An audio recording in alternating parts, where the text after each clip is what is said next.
Hello everyone, welcome to our channel. చలికాలం వచ్చేసింది కదండి. జలుబు దగ్గు బారిన పడకుండా ఉండడానికి ఒక ఇమ్యూనిటీ బూస్టర్ రెసిపీని ఈరోజు నేను చూపించబోతున్నాను. దానికోసం ఒక కప్పు వాటర్, కొద్దిగా నిమ్మరసం, ఒక స్పూన్ అల్లం తురుము, హాఫ్ స్పూన్ బెల్లం, ఒక ఇలాచీని ఇలా క్రష్ చేసి పెట్టుకోవాలండి.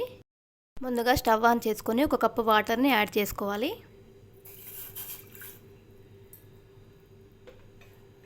వాటర్ ఇలా మరుగుతున్నప్పుడు మనం ఒక స్పూన్ తురిమిన అల్లాన్ని వేసుకోవాలి. ఇందులోనే ఇలా క్రష్ చేసి పెట్టుకున్న ఒక ఇలాచీని కూడా వేసుకోవాలి.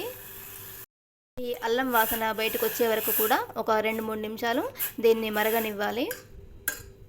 2 మినిట్స్ తర్వాత ఇలా అల్లం స్మెల్ బయటికి అరోమా అనేది వస్తూ ఉంటుంది. అప్పుడు స్టవ్ ఆఫ్ చేసుకొని ఇలా ఒక 2 మినిట్స్ వరకు ఇలా మూత పెట్టి ఉంచుకోవాలి. 2 మినిట్స్ తర్వాత మూత తీసి స్టెయినర్తో ఇలా వడగట్టుకోవాలి.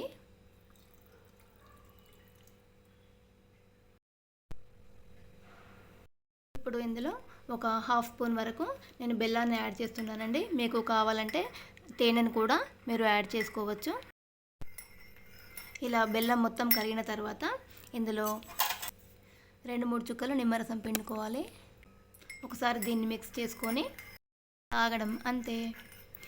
దీనితో మనకు చలికాలంలో వచ్చే జలుబు దగ్గు బారిన పడకుండా ఇమ్యూనిటీ బూస్ట్ని ఇస్తుందండి ఈ జింజర్ టీ అనేది. అంతేకాకుండా ఒకవేళ దగ్గు జలుబు వచ్చినా కూడా దీన్ని తీసుకుంటే దగ్గు జలుబు బారి నుండి మనకు ఉపశమనం లభిస్తుంది. వేడి వేడి immunity booster ginger tea ready. Thanks for watching. Subscribe.